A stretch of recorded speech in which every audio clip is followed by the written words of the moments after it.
teremos a conferência de abertura The Future of Global Social Policy, com o conferencista Gough, que é professor e pesquisador da London School of Economics.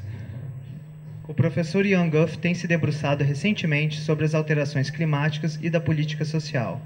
Ele também é professor emérito da Universidade de Bath e membro do Conselho da Academia de Ciências Sociais do Reino Unido.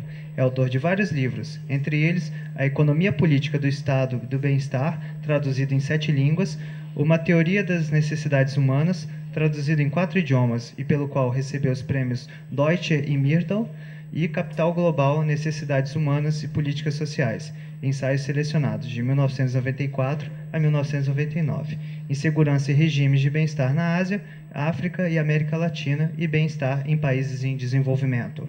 E neste momento, gostaria de chamar o professor Gough para fazer a apresentação. Well, thank you for that introduction. And also thank you to the musicians. They're a hard act to follow, as we say. It's a real pleasure to visit Brazil and to speak to you at Fluminense University, not just because of the beauty and fascination of the country and the city, but because it is, in social policy terms, a hopeful country. Though still ravaged by neoliberal impositions, like everywhere else, you are developing a rights-based social welfare system, not just a piecemeal set of programs to patch up obvious social problems. The innovations of the Lula presidency and the continuing investment by the Rousseff presidency in health provision, for example, illustrate this. And they illustrate too the classic role of social policy as a countervailing ethic and movement to unrestrained economic power.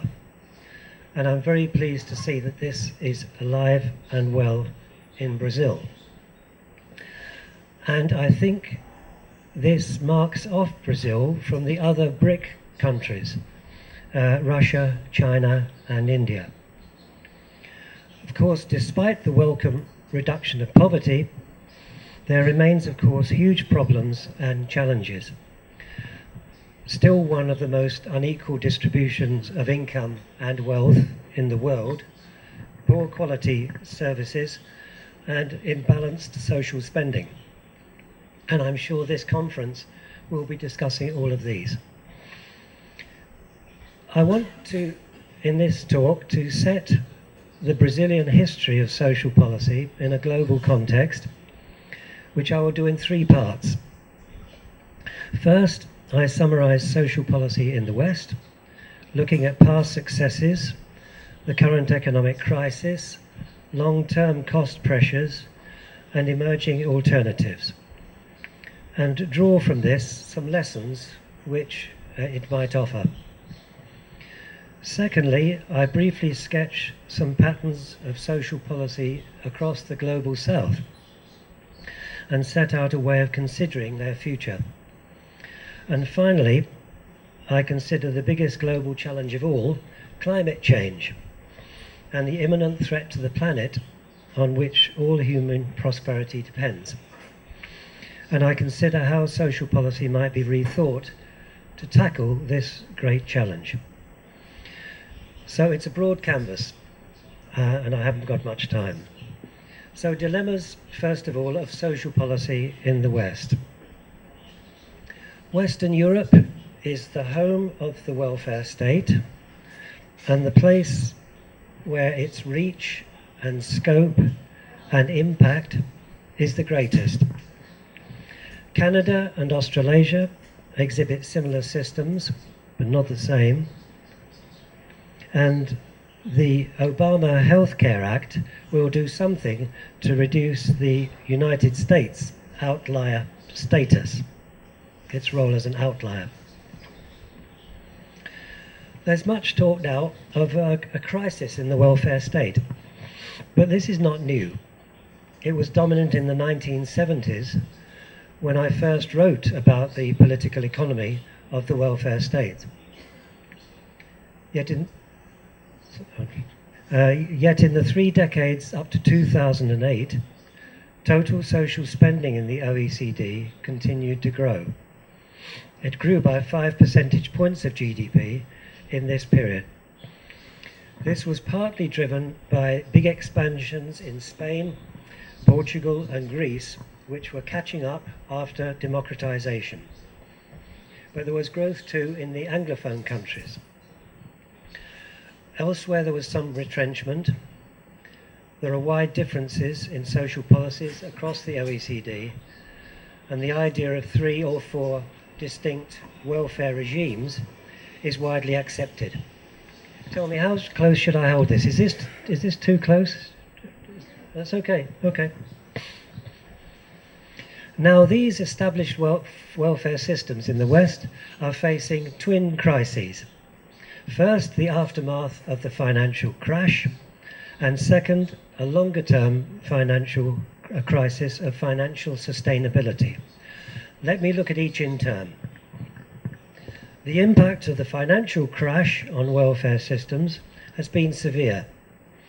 Governments pledged large sums to bail out the financial sector, most notably in my own country, the United Kingdom, home of the City of London, where 12% of GDP was committed, 12%, of which about half has so far been used.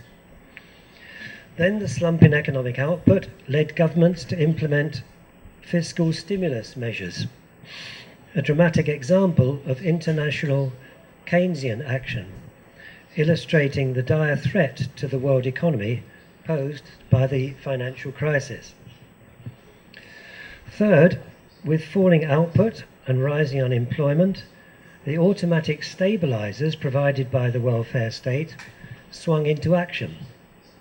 Benefit payments rose and tax revenues fell, which helped the economy but caused deficits to grow. And most important, the drop in output greatly reduced tax revenues. Altogether, these factors led to a rise in fiscal deficits, which ramped up overall government debt. At the same time, real incomes fell sharply. In the UK, they will not recover to 2008 levels until at least 2015. That is a 7-year slump in incomes, longer than the Great Depression in the 1930s. By any measure, this is the greatest crisis for Western economies since the 1930s. Explanations of this financial crisis differ, but many would agree that it resulted from the neoliberal counter-revolution that replaced Keynesian economic theory and policy in the late 1970s. The new neoclassical economic paradigm rejected, for example, Keynes's distinction between uncertainty and risk. It abandoned a distinct macroeconomics, and it claimed that markets were profoundly self-stabilizing. With the triumph of these ideas, government intervention in numerous areas of the economy was rolled back, and financial markets were unleashed.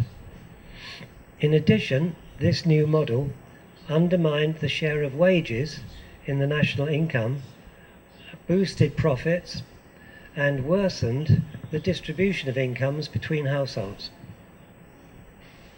In the United States, this switch was so extreme that real wage levels have scarcely improved over the last 30 years. To maintain consumption demand, household debt was massively extended.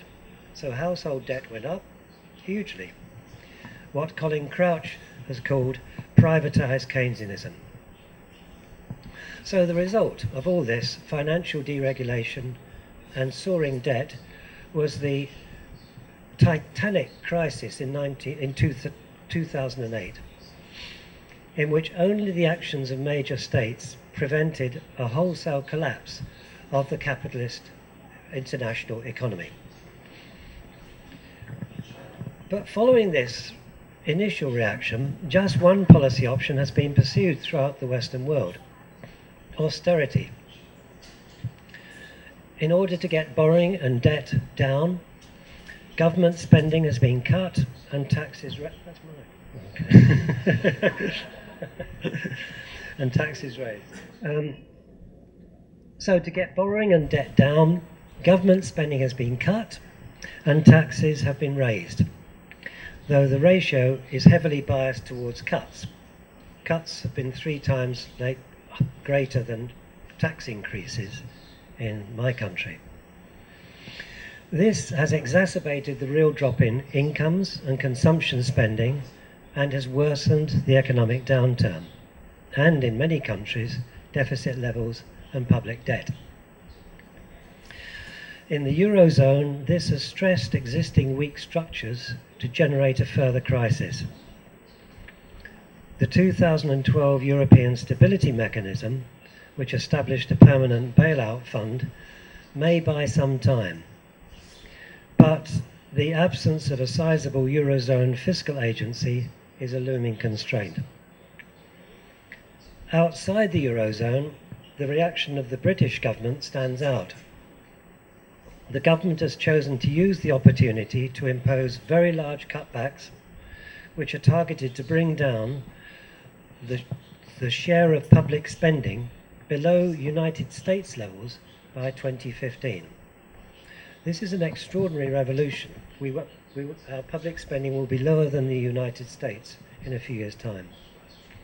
As a result, the recession in Britain will also be long-lasting.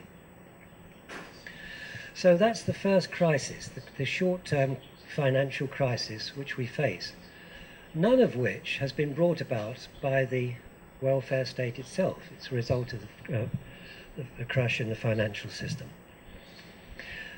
Okay, now the second long-term economic crisis in the welfare state is rather different. This reflects 2 cost pressures which have been understood for a long time. The first is aging populations, which, ceteris paribus, raise spending on pensions, health and care services. And at the same time, due to declining share of the workforce, they reduce growth rates. But the ceteris is never paribus, and policies are being put in place across Europe to counteract these pressures. For example, the pension age has been raised in many countries, and in some it is now linked to life expectancy, resulting in progressively longer working lives. Nevertheless, researchers project a sharp rise in age-related spending over the next few decades.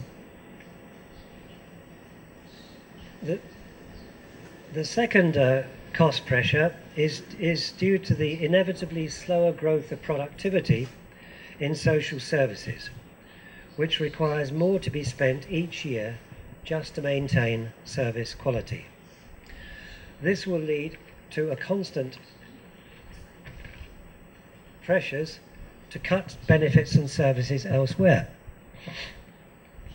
According to Peter Taylor Gough, this will predominantly impact on support for working age families and children, where electoral support is much weaker. Electoral support for policies for the elderly is stronger than for families with children. But privatisation and contracting out have been discredited as alternatives. Can the private sector provide an alternative? The evidence, the comparative evidence, is on the whole no. If anything, this increases the cost pressures. So putting the twin crises together, the prospect is for permanent austerity in the developed welfare states, as Paul Pearson predicted more than a decade ago. Now, how is this being dealt with? The dominant European strategy on offer is social investment. And activation policies to get more adults into work and to keep them there. Improved family and leave policies to help reconcile work and family life. Tax credits to add income to low wage earners. More investment in education, training and skills. And intervention in the first 5 years of life to prepare children for schooling and to avoid social problems. That's the whole social investment package. But in the face of the twin crises, it's difficult to shift substantial resources towards this. Another emerging policy proposal is prevention, to deal with social problems upstream before they become chronic social problems downstream.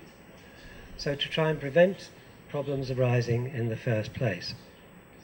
For example, obesity, which is a rapidly growing social problem and is going to be very costly, can be dealt with by preventing obesity in the first place.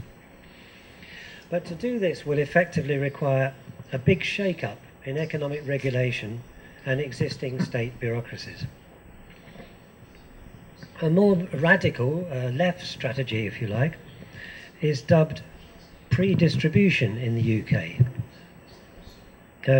That's pre-distribution, not redistribution. So you tackle at source the tremendous rise in factor inequality that has marked the OECD world. This would entail strengthening trade union powers, raising the minimum wage and re-regulating the labour market, controlling rents and regulating or taxing very high incomes. That's the pre-distribution strategy. But this left strategy faces two problems. First, it entails challenging neoliberal orthodoxy, which still exerts such a power over economic thinking, despite the lessons of the greatest financial crisis for 8 decades. Colin Crouch calls this the strange non-death of neoliberalism. Despite everything, it's still alive and well. And the second problem, and linked to this, is the concentration of power in unelected financial institutions, which has weakened traditional democratic counterbalances and instituted what Paul Pearson calls winner takes all politics. Winner takes all politics. So the idea is that the power of vested interests is now much, much greater than countervailing democratic power in the Western world. Wolfgang Streeck in Germany goes so far as to claim that the new plutocracy are now so rich as to be immune from system failure. Elite interests have become divorced from interest in the survival of the capitalist system. That is a very despairing conclusion. But without going this far, it's certainly harder, both ideologically and politically, to shift direction now. Nevertheless, I think this history does offer some general lessons for Brazil. First, wherever possible, invest upstream to prevent social problems arising in the first place. Develop social investment and preventive policies alongside compensation and curative policies.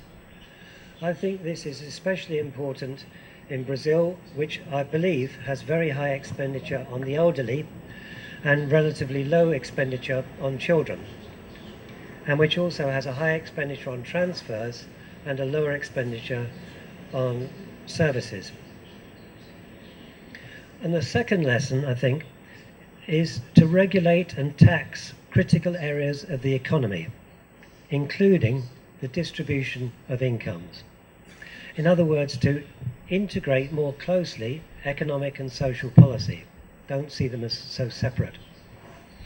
In other words, develop precautionary, if you like, precautionary economic policies. Go for slower but more equitable and stable growth, which is perhaps the Brazilian pattern over the last few years. Okay, so that's the first part. That's talking about social policy in the West. Now let me say a few words about social policy across the global South.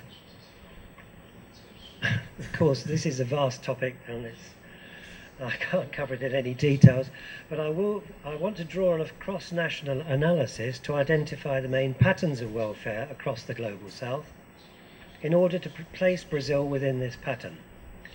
Then I'll ask whether the experience of the Western welfare states can in any way be repeated elsewhere in the world.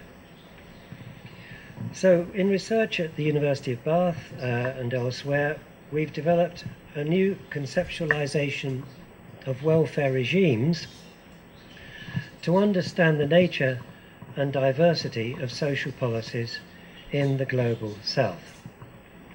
And we mapped the patterns across 65 countries of social spending and welfare outcomes and services, and ranked them according to their distance from the OECD countries.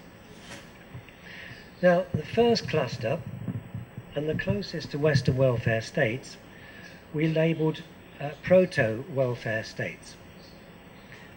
And these countries share in common relatively extensive public commitments to welfare provision, relatively effective delivery of services, and moderately extensive social security programs, and superior welfare outcomes. This is within the non-OECD world. Now, apart from Costa Rica, this cluster comprised two distinct geographical zones. First, some countries of the former Soviet Union and its bloc members, and second, the relatively industrialized countries of southern South America, including Brazil. Brazil's place here reflects its fast industrialization and the democratization phase, culminating in the 1982-1988 Constitution. And I recognize that the neoliberal wave was somewhat modified in Brazil by the post-1988 governments and the innovative social programs undertaken by Workers' Party governments. It's interesting to compare the three other BRIC countries here. Russia suffered much harsher privatization and deregulation and rollback of social programs with the neoliberal phase after the collapse of communism. And welfare outcomes declined so much that male life expectancy fell back to 59 years of age. So I think Russia could be described as a severely degraded proto-welfare state. China can be described as pursuing so far a successful, non-democratic, capitalist growth state, but with some renewal and investment in social programs. China's economic takeoff has cut its proportion of the global poverty population from 41% in 1981 to 16% in 2005. This is a tremendous achievement, but such turbo growth also creates great insecurities. But the government shows some recognition of this by, for example, now developing rural medical assistance programs. And India lags far behind these other countries.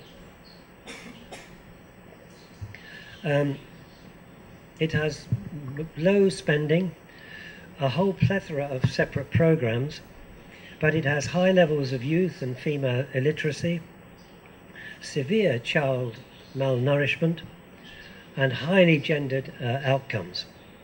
For example, a high sex ratio in the population, which all suggests great insecurity among the mass of the population. So we find a highly variegated pattern of welfare systems and ill-fare systems, if you like, across the global south and even amongst the 4 BRIC countries. Fast capitalist development does not generate the same social outcomes. What are the prospects of European-style welfare states developing across the south? In a paper with Göran Terborn in Sweden, I attempt to answer this question. We argue that the development of welfare states, Western welfare states, can be explained in terms of 5 factors coming together. Industrial capitalism, new class interests, new state institutions, new formative ideas, and a relatively benign post-war international environment. We argue that none of these predisposing factors are present across much of the global south, none. Economic development and employment is based more in the informal sector and not so concentrated in the formal sector as it was in the West. Interests are more fragmented and less class-based. So rights-based coalitions, political coalitions, are more difficult to form. Thirdly, despite the global spread of democracy and related institutions, there's no simple relationship between democracy and real social rights. Fourthly, outside the West, there are powerful indigenous ideas of social justice, but rights-based policies have usually flourished where elements of originally Western thought are adapted, as, for example, in the theology of liberation in Brazil. Finally, the last precondition, a benign international environment, has been absent, except for the unprecedented access to global markets which has been afforded to certain countries and regions. Rather, policies advocated by the IMF and the World Bank have after 1980, denigrated the possibility of successful public action. The sequence of poverty reduction strategy papers, followed by targeted assistance programs, mark some progress, but without any notion of an integrated social policy model. The ambitious Millennium Development Goals recognized wider human development aims, but they continue to ignore issues of inequality and of the macroeconomics and of the political and social relations that structure power and exclusion, all of which were critical in the emergence of Western welfare states. So I would argue that the outcome has been a narrowing of the policy space afforded to governments across the global south. There are signs that this is changing now, and in certain countries, including Brazil, the predisposing factors have been more favourable, enabling the policy space available to government to be expanded. We could perhaps discuss this after this talk. I won't go on there. So I think 3 conclusions follow from this very quick survey. First, the development paths of European welfare states are not likely to be repeated, I think. Second, an array of social programs already exists across the global south, but they do not yet coalesce into an alternative social policy and model, an alternative to the welfare state. Third, these programs are likely to expand in favoured locations, but they will move forward along their own paths. Social policy is a continually creative process, not a list of practices to be learned from Beveridge or some other Western model. The challenges facing the South are formidable, but their very different character and contexts will stimulate new forms of social policies as yet unimagined, as well as adaptation of proven programs, successful programs from Europe and the West. So this doesn't mean to say lessons can't be learned. I think there are positive and negative ones, but I don't believe the path of development will be the same in the South as it was in the North.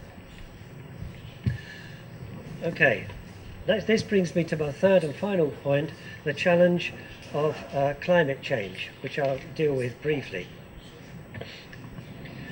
In this brief third section, I want to introduce the goal of sustainability with reference to climate change, and to consider some of the ways this goal can be incorporated into social policy, and indeed can improve social policy.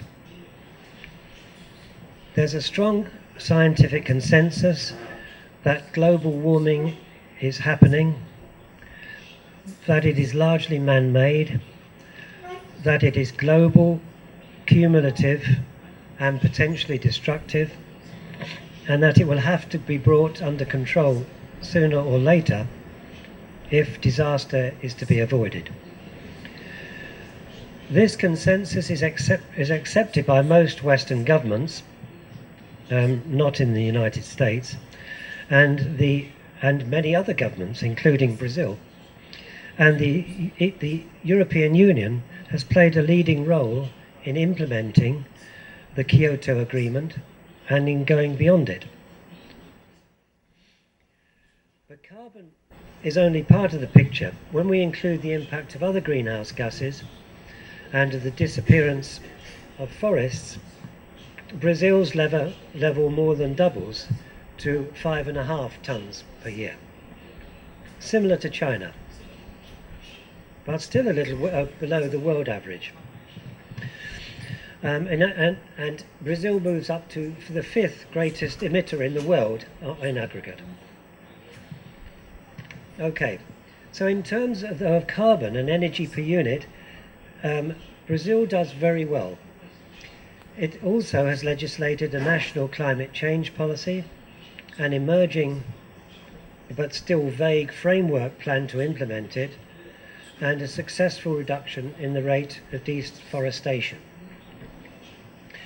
But against this can be set a steady rate of economic development, soaring demand for food products, which encourages land clearance, and the future exploitation of its vast deep water oil deposits off this state. So the stage seems set for a classic clash between development and climate sustainability. As some like to put it, clear the Mato Grosso and alleviate global hunger, or protect it and save the planet. How do we handle this dilemma? As I've said, the West is in no place to lecture, given its historic responsibility, and also the way we are exporting a lot of emissions to the developing world because by importing goods. Thus, Brazil's negotiating position is a just one, to reject any use of climate change arguments to circumscribe or narrow its and developing nations' human development programs, to reject this trade-off. But, and I would argue strongly, human development is not the same as business as usual economic development. There's a sharp difference between the two. And it is not justifiable anywhere to sacrifice the planet for business as usual economic development.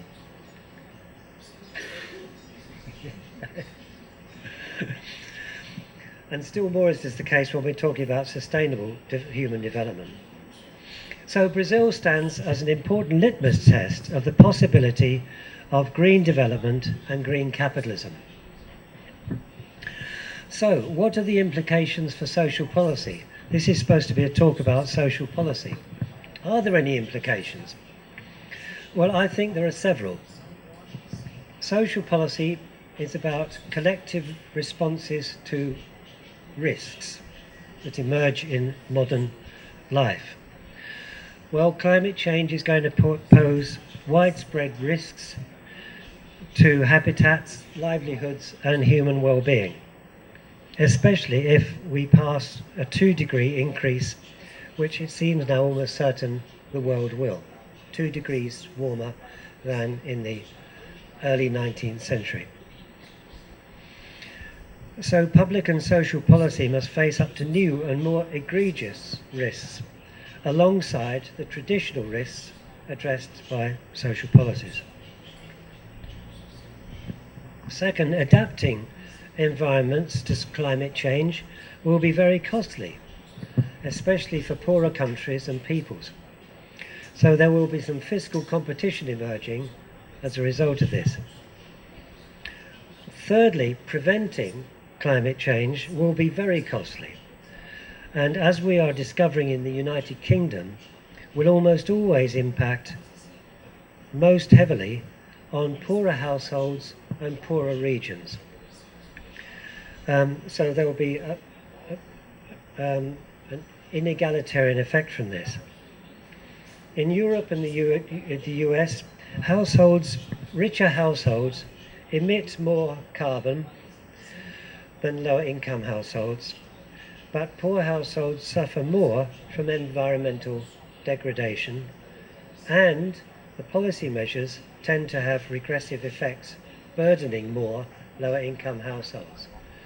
This is not a double injustice, this is a triple injustice, which poses big problems for social policy. So I think there are plenty of emerging challenges. So I would argue we require very different and innovative social programs to deal with these challenges as well. Rather than simply compensating losers, a sort of usual economics approach, compensate losers, we will need to develop what I call eco-social programs to pursue both well-being and sustainability goals. Well-being and sustainability. In Europe, this will require a Green New Deal, using the Roosevelt phrase, to invest in transforming urban and transport infrastructure, and to adapt buildings to near zero emissions, and to invest in renewable energy. In Brazil and Latin America, no doubt the priorities will be somewhat different, and the forms will be different. But I think in all countries we will have to look at changes in consumption as well. We will have to start looking at consumption, how to avoid high carbon consumption, and to encourage consumption where we can meet both sustainability and well-being goals. For example, research in the UK shows that if there was a shift in transport from driving to more walking and cycling, and if there was a reduction in meat eating, there would be major improvements in health and also reductions in greenhouse gas emissions. This would be a win-win situation, both environmental and social gains. And some have calculated that this could save up to 10% of the current NHS, National Health Service budget. So, eco-social policies need to be thought about. The bottom line, and I'll conclude on this, is that a world of 9 billion people cannot conceivably pursue or achieve the 20th century American way of life, last century's American way of life. It seems to me that Brazil and certain other fast-growing economies in the South are better placed to seize these opportunities and to develop radical, sustainable, eco-social policies. You are better placed to cut through to a different developmental path, economic, social and environmental, towards sustainable prosperity. So I shall watch your progress with great interest. Thank you very much.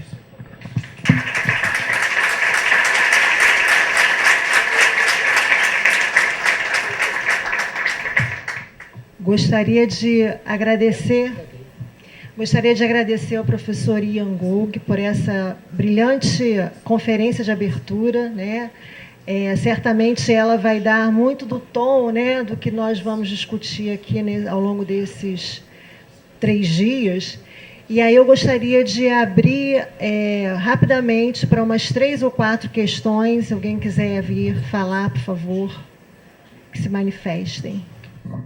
Boa noite, eu sou Vanessa, sou daqui de Niterói e eu faço doutorado na Universidade Federal Rural em Sociologia Rural.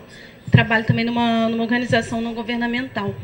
E aí eu queria primeiro parabenizá-lo e perguntá-lo se o chegou a falar sobre a questão do capitalismo verde, mas se vocês chegaram a fazer alguma análise dos impactos da economia verde, né, que é a resposta que está sendo construída para as mudanças climáticas nas políticas sociais e no sistema de proteção social. Boa noite. Eu sou professora aqui da Escola de Serviço Social. Meu nome é Sulamita. Gostei muito da reflexão, né, que foi feita aqui pelo senhor. Agora, em relação ao... Eu gostaria de ter mais algumas informações sobre o desenvolvimento chinês, né, que atingiu esses níveis, né, de 16%. Eu gostaria de saber o impacto desse desenvolvimento na vida dessas pessoas, né? Alguns analistas colocam que esse desenvolvimento, né, do capitalismo chinês, ele foi feito, né, sobre a submissão de mulheres e jovens ganhando em torno de $1 por dia. Eu não sei se essa informação ela ainda é atualizada. Nesse sentido, eu gostaria de mais informações, se o senhor puder. Obrigada. Meu nome é Célia, sou professora da Ciência Política aqui da UF, Departamento de Ciência Política. Eu queria saber a sua opinião sobre a possibilidade de um deslocamento do padrão de consumo em direção à produção de bens públicos, como saúde e educação, se isso a gente pode considerar como um impacto importante do ponto de vista da sustentabilidade. Ou seja, a gente fazer uma defesa da política social também pelos efeitos que ela pode exercer sobre a sustentabilidade ecológica. Deu para entender a pergunta? Meu nome é Janaína, eu sou assistente social, mestranda da UERJ. Na verdade, assim, gostaria de parabenizar, eu acho que a organização do seminário e a palestra foi assim, maravilhosa, nos faz refletir um pouquinho sobre o welfare state, que aqui no Brasil a gente não teve, né? Assim, a diferença da Europa para o Brasil, com certeza, em termos de investimento em políticas sociais, está muito aquém do que houve realmente na Europa. E aí, com isso, a gente tem hoje no Brasil uma configuração de política de proteção baseada em programas de transferência de renda, né? O forte do Brasil hoje. Queria saber como é que está isso hoje na Europa, se isso também é tão forte como no Brasil, né? E como que você vê esse tipo de desenvolvimento em termos de política social, que, na verdade, você não tem como foco a questão da diminuição da desigualdade de renda, né? Você fica muito pouco na questão da compensação, como você falou, né? Tá? Obrigada. Eu sou Lenaura, sou professora aqui da escola. Eu queria fazer uma pergunta para o professor Ian. que implicações metodológicas o senhor acha que a inclusão do tema do meio ambiente e a questão ambiental poderia ter para a política social? Que implicações metodológicas nós teríamos que incorporar ou tratar para incluir esse tema como um tema de política social? I'm not really the person to answer this. I'm not an expert on China. But it's not true to say that wages are at poverty level. They're partly being driven up by demand for labour and as a result of the very fast rates of growth. China's record too on climate change policies is quite good. But I can't. I really want. I'm going to avoid that question. Now, let me talk about the first and the last questions. What are the methodological implications of introducing sustainability? I mean, the first obvious one is that sustainability is about limits, and capitalist growth is about growth, like forever and ever. So there is a clear dilemma here. Someone once said that it was easier to think of the end of the world than the end of capitalism. And, I hope we don't have that choice. These are very difficult questions. The notion of green capitalism implies that you can decouple increasing. I'm listening. Yeah, I thought something was strange. I was listening to the simultaneous translation.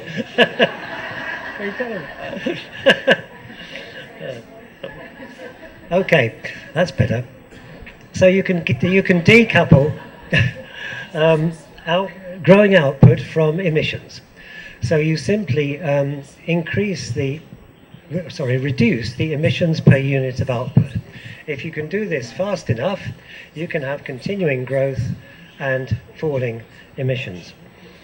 And that is the prospect of green capitalism, and that the incentives and dynamism of capitalism can be harnessed to achieve this.